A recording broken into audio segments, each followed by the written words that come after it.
Dreamforge Studios, in association with 3AM Productions, presents The Last Genesis. Prologue. In an age before humanity looked to the stars, a war was fought in the silent dark. A civilization of light, the people of Sithra, faced an enemy of absolute nothingness, the Void Swarm. They were not conquerors, they were a hunger, a plague that consumed life and light, leaving only cold, silent darkness in its wake. For 1,000 cycles, the Sithrans fought and held them back. But the Void is patient, and it is endless. On the final day of the war, with their fleets shattered and their world on the brink of annihilation, the reigning Genesis, the living heart of the Sithran people, made a final desperate choice. The cycle had to be broken. To create another Genesis would be to paint a target on the ashes of their world. But a civilization cannot survive without hope. A single final ember of their life force was saved. A promise of a future dawn, placed in a sanctuary pod. It was programmed not to seek a world, but a soul, a guardian. With its last act, the Genesis expended its entire being in a wave of pure creation. A light so bright it sealed the rift in reality and drove the darkness back into the void. The pod, carrying the last hope of a dying civilization, was cast adrift into a hidden current of time. There it would wait for a quiet heart. In a forgotten corner of the universe, with a void great enough to welcome its light. Part 1. The Accidental Guardian. Chapter 1. The Encounter. The night was crisp, the kind that sent shivers through the bones, despite the thick wool coat Maya Carter pulled tighter around herself. The city hummed with distant car horns, the occasional chatter of late commuters, and the rhythmic clatter of a subway rolling beneath the streets. But on this particular night, as Maya cut through her usual shortcut, an alleyway between an abandoned bookstore and a closed-down diner, the noise of the city seemed to hush.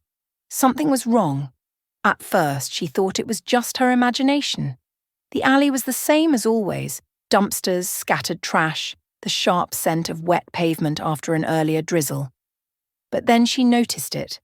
A faint, pulsing glow peeked out from behind an overturned trash bin, soft like the dying embers of a fire. Maya's footsteps hesitated. Every horror movie she'd ever seen screamed at her to turn around. But she was Maya Carter, the woman who once took in a stray dog, only to find out it was a coyote. Thankfully, a very friendly one. Her curiosity always got the better of her. Slowly, she crouched and pushed aside the garbage bag, revealing a small silvery pod. It was no bigger than a shoebox, its surface smooth like glass, yet shifting, almost like it was alive.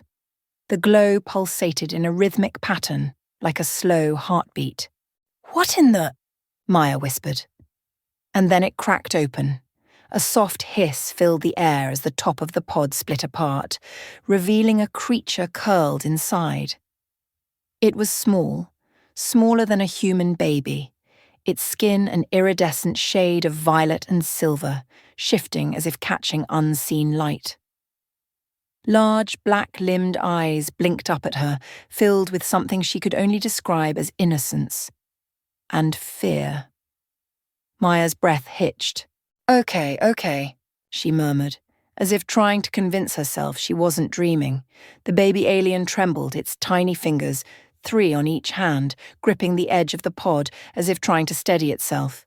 And then, in a motion that broke something deep inside Maya, it reached out to her.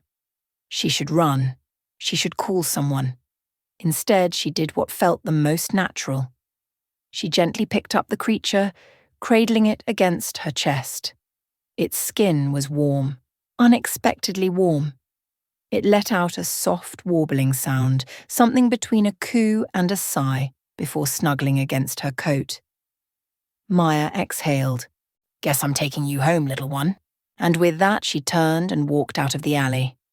A new life in her arms. The city lights flickered like dying stars above Maya Carter as she walked, the weight of the small alien pressing gently against her chest. Her arms cradled it instinctively, but her mind raced in 100 different directions. She had just picked up a baby alien. A real, living, otherworldly being. Her first thought was that she was losing it. Maybe she was hallucinating. Maybe this was some elaborate prank, and at any moment, someone would jump out with a camera yelling, "Gotcha!" But no. The warmth of the tiny creature against her coat was real. Its soft, rhythmic breathing tickled against her collarbone, making her heart clench in ways she didn't expect. "What am I supposed to do with you?" Her apartment wasn't far, just a 15-minute walk from the corporate office where she spent most of her days under fluorescent lights, trapped in endless spreadsheets and emails that all blurred together. Carter and Weir Financial Services. She scoffed under her breath. A good job, a stable job. The kind of job that paid the bills but left her feeling like she was watching her life through a fogged-up window. Most nights her routine was painfully predictable. Walk home, eat a microwaved meal, watch a documentary she'd already seen 3 times, maybe scroll through her phone until sleep claimed her. She wasn't miserable exactly, just stuck. But tonight was something else entirely. She adjusted the creature in her arms, careful not to jostle it too much. It made a soft churring noise, like the purr of an engine on idle, and Maya's chest tightened. "What even are you?" she murmured, glancing down at it. The alien's huge, liquid black eyes blinked up at her, unblinking, as if studying her just as intensely as she was studying it. There was something familiar about the way it clung to her, the way it trusted her without hesitation. It reminded her of, no, don't go there. Her stomach twisted, an old wound she had long since buried trying to resurface. Not now. She focused on the present. The impossible, crazy present. Her apartment building loomed ahead, a brick structure nestled between a corner deli and a laundromat with flickering neon lights. It wasn't much, but it was home. She hesitated at the entrance. How was she supposed to hide a freaking alien in a building full of nosy neighbors? "Looks like it's just you and me, buddy," she whispered, pushing open the door. The alien cooed in response, nuzzling into her coat. Maya sighed. This was going to be a long night. Thank you for listening to the first chapter of my short story, The Last Genesis. The story continues. Please like and subscribe to get notified when new episodes are available, and scan the barcode to join the newsletter for exclusive updates.